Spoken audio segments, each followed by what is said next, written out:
சகோதரிகளே பாருங்க, இன்னைக்கு அருமையான சண்டே ஸ்பெஷல்.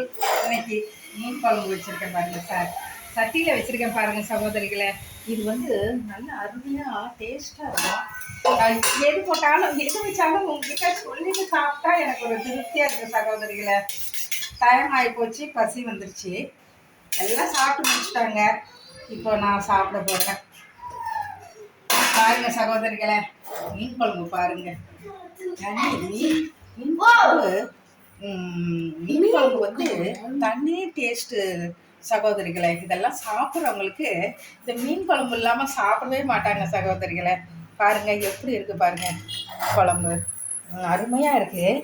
இது வந்து நாங்கள் எங்கள் அம்மா ஸ்டைலில் நான் இன்னமும் அதே போல் தான் நான் வச்சுக்கிட்டு இருக்கேன். எங்கள் அம்மா ஸ்டைலில் நான் வச்சுக்கிட்டு இருக்கேன். எப்படி கேட்டிங்கனாக்க, நாகர்கோயிலில் வந்து ஒரு ஒரு சகோதரர் வந்து குழம்பு வைப்பார் பாருங்க. அதில் வந்து எந்த மீனாக இருந்தாலும் சரி, ஒரு கிழங்கு அதோட சேர்த்துக்கிறாங்க. நம்ம ரம்யா இருக்காங்கல்ல, ரம்யா வீடியோ பார்ப்பேன். அவங்க கூட பாருங்க, எல்லாம் நாகர்கோவில் பக்கம் வந்து ஒரு கிழங்கு சேர்த்துக்கிறாங்க, காய்கறி சேர்த்துக்கிறாங்க, மசாலா எல்லாம் அரைச்சி ஒன்றா போட்டு கையை போட்டு குழப்பி அடுப்பில் வச்சு இது பண்ணுறாங்க. அந்த டேஸ்ட்டு எப்படி இருக்கணும், ஒரு நாளைக்கு செஞ்சு பார்க்கணும் சகோதரிகளை. பாருங்க, எங்கள் அம்மாலாம் வந்து புளி மிளகாய் எல்லாம் கரைச்சிட்டு அப்புறம் தக்காளி போட்டு குழம்பு வச்சு தாளிச்சிருவாங்க, மீனை போட்டுருவாங்க, டேஸ்ட்டாக இருக்கும்.